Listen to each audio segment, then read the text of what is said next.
Hey guys, it's Georgia here and welcome back. Basically, I wanted to do this video as it was requested from fellow YouTuber and good friend Sonic Mushu Cousins in the comment on my last video. So I wanted to sort of make a point of proving that I do follow up on requests, and he suggested that I do a guide for people who mean well but really don't understand mental health, and so they try and help people and don't always get it right. So he suggested, which was a great suggestion, so thanks for that, basically that I do a general sort of hints and tips, I guess, really, to help avoid making certain mistakes. Now this is just my opinions, my experiences. I'm not trained or anything like that. But I've also used, a couple of my friends have helped me out. They've suggested a couple of things. One of whom has been on the mental health side of the sort of partition, and one who has been on the helpers side of it. So basically, I have bullet points. I have a list. I'm prepared, kind of.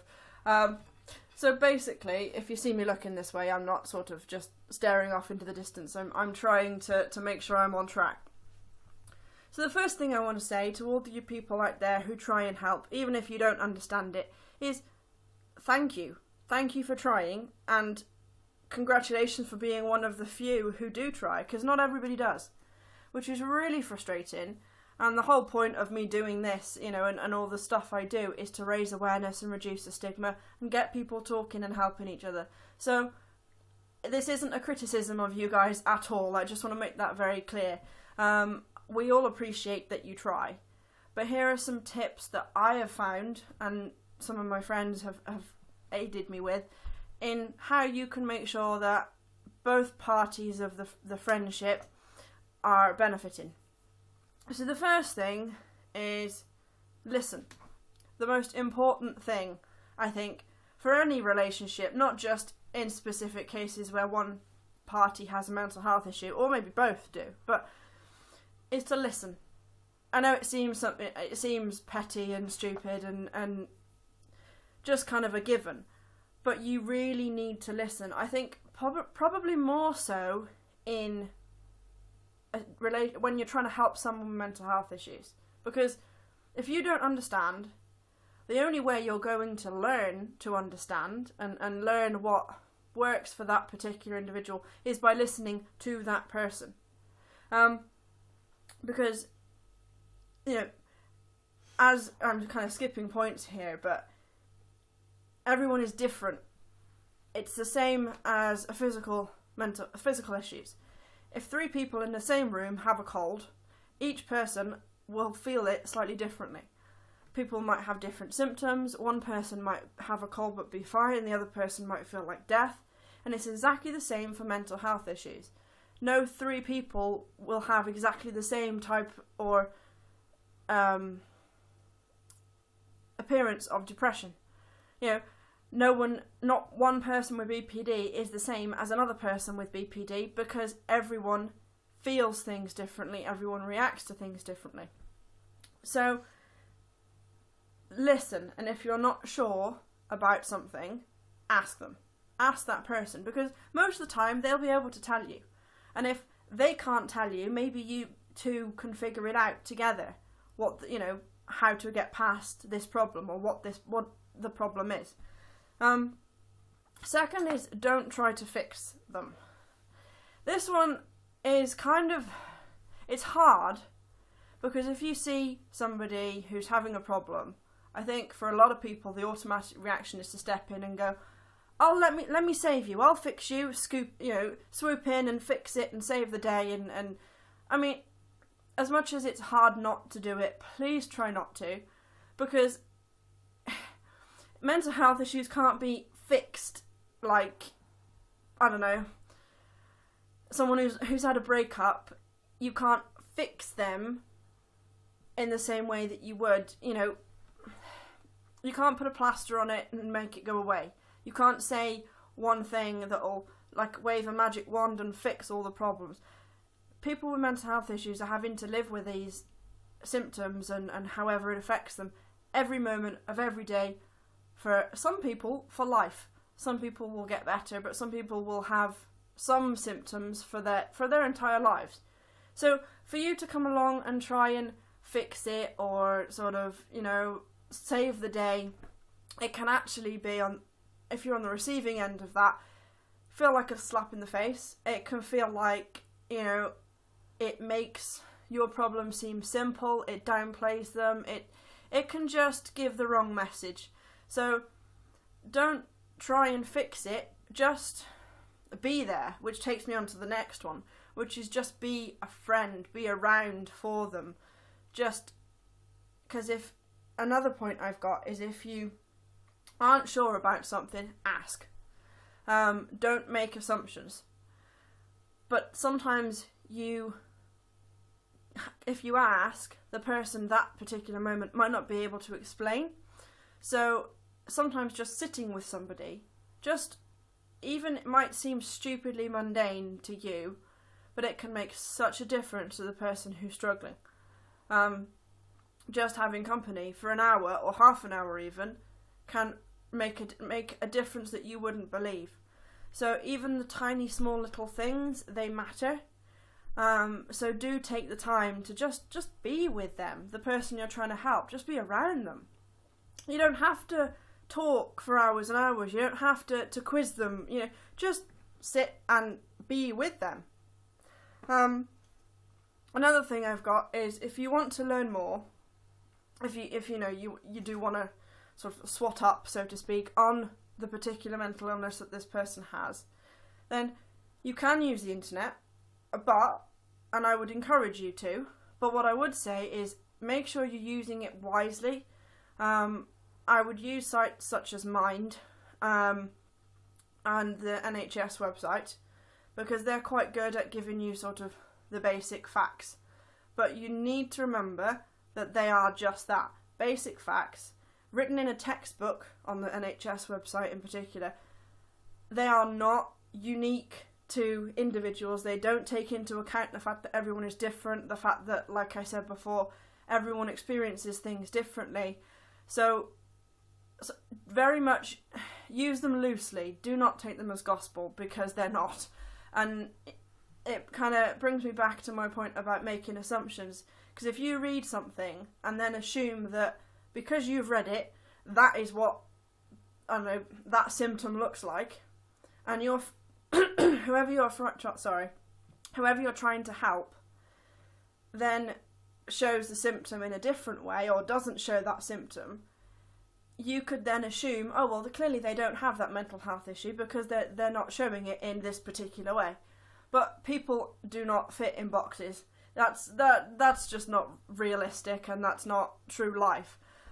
So yeah, use the internet by all means, but use reliable sites, and make sure that you also take into account individual differences and personalities, because everyone is different. I cannot stress that enough. I'm sorry if I've said it a few times, but it's true. The other thing I've got, another thing to say is people with mental health issues, not always, but sometimes might do things that do not make sense to anybody else. They don't make sense to the average Joe, and sometimes they don't even make sense to us. I've done things and I've turned around and gone, why did I do that? That doesn't make any sense. Or why did I say that? Or why did I think that? But that's just the nature of mental illness. I mean, it makes you do some crazy things. No pun intended. But basically the message here is things don't always have to make sense. You can just because something doesn't make sense to you as the helper doesn't mean that it's not a big problem for the person who's got whatever it is. I mean, if they're hearing voices, or they're seeing things that you can't see, or experiencing something that you cannot understand and doesn't make sense to you, please try not to belittle it and belittle them by sort of disregarding what they're saying to you, because even though you don't understand it, it's very, very real to them. it's very real, and it can be very distressing. So please try to be a little bit understanding and sort of just, okay, well, I don't understand this, but that's fine. Sort of put aside your own judgments and just go with whatever it is. Sort of, if something happens you don't understand, you can sort of say to yourself or say to the person, right, I don't understand that personally, but how can I help you with it? Try not to judge what you don't understand as being insignificant, because it's really not. And then I think the only other thing, I've got 2 more points left. And the first point is, let the person who is suffering lead the situation, lead the conversations, lead the whole thing. Because we're the ones who know ourselves best, obviously. So we know what works, what doesn't work. We know what we've tried, what we haven't tried. We know our likes, dislikes, what triggers us. Well, sometimes we know what triggers us. And basically, if you're not sure, let us show you or tell you or lead the way in whatever way suits us. Do not tell them what you think they need. Because as a sufferer, there is nothing more frustrating than having somebody who doesn't know you properly, doesn't understand what you're going through, come in and tell you how you should be feeling. That, for me, you can probably tell, frustrates me so much. And I've had it happen so many times, and I probably will have it happen several times again. But it is really difficult, and it can cause arguments, it can cause people to completely shut down and walk away and separate, end friendships entirely. So please sort of let them lead. If they say, oh, I can't go I can't meet you for coffee today, how about you come to me? Sort of realise that there might be something going on there. That might be because they're quite anxious today. So, okay, yeah, alright, go with it. Let them lead it. And the last point is, basically, just be a friend to them. The absolute bottom line that I would advise anybody in any situation is just be a good friend. We're not aliens, we're not some species that has to have special treatment or treated with kid gloves or anything like that. We are people too. We are humans just like you. And so respond to us. If you're really not sure and you're getting into a new relationship with someone who's got mental health issues, whether it's friends or otherwise, just go on how you would treat someone without mental health issues.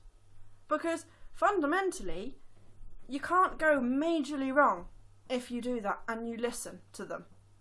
Because, I don't know about everybody, but for me personally, if somebody does something, excuse me, I don't know what's going on with my throat tonight, but if somebody does something that upsets me or makes me angry, I might not tell you straight away, but some way, shape or form, I will let you know that I'm not happy with what is going on. Whether I tell you about it straight away, and that's the same for quite a few people I know as well. You'll notice that they're not comfortable with whatever it is you're doing or suggesting or saying, so in some way. And again, that's another thing where it comes to let the people who are suffering lead the helping situation. But I mean, like I said, we're not aliens. We have. It's the same as any friendship or relationship. When you get to know somebody, when it's new, you learn what each other's likes are and dislikes. You learn the do's and don'ts with them. You learn what their needs are. It's the same. It's exactly the same for us. Exactly the same. It is no different. The only difference is we might have more specific needs than the average Joe. That doesn't mean, it is, but other than that, if you if, for example, if you're trying to get to know somebody new, you would possibly, I don't know, ask them to tell you a few things about themselves. Now, same thing with us. We will tell you a few things about ourselves. I can't sort of put this any more simply. We are exactly the same as the average Joe. The only difference is we have slightly different needs. That is it. So try not to be scared of, getting involved with people who have mental health issues. Because, some of my closest friends are people who have also got struggles like I have. And I have spoken to several people who've said that people who have got mental health issues are some of the nicest people going because they've been through so much and they understand certain things that other people could never understand and things like that. There's a lot of good qualities about people who have mental health issues. And if you run away from that, or you're too scared about, I might say the wrong thing, or I can't be friends with them because I don't understand what they're going through, you could be losing out on so much. And both sides will be losing out if you don't even bother to try. But just be a friend. Just be a decent human being and a good friend. Just listen, take the time to get to know that person, and you can't really go miles wrong. And that's me at the end of my list. I hope you found this video helpful. If anyone has got any more things they'd like to add to this, points they'd like to make, please put them in the comments. If you've got any suggestions for future videos as well, please do let me know. Apologies about the throat, I don't know what is going on. A stupid tickly thing that won't go away apparently tonight. But yeah, let me know what you thought of this. If you liked it, let me know, give me a like. If you want to subscribe to see more, then please do. I welcome all the subscribers that feel like subscribing to me. Go ahead. There will be more videos coming up. I've got at least one planned for the end of March, which is a pretty exciting video, just as a bit of a sort of sneak peek. So keep your eye out for that. But yeah, let me know what you think. I hope it proved helpful. Like I said, I'm not trained. This is just what I've learned through life and through being on the receiving end of some people who really are trying to help, but they're getting it wrong because they're making assumptions and the things I've mentioned, or not doing the things I've mentioned. So yeah, I hope that helps you. So thank you for watching, guys. Take care, and I shall speak to you soon. Bye!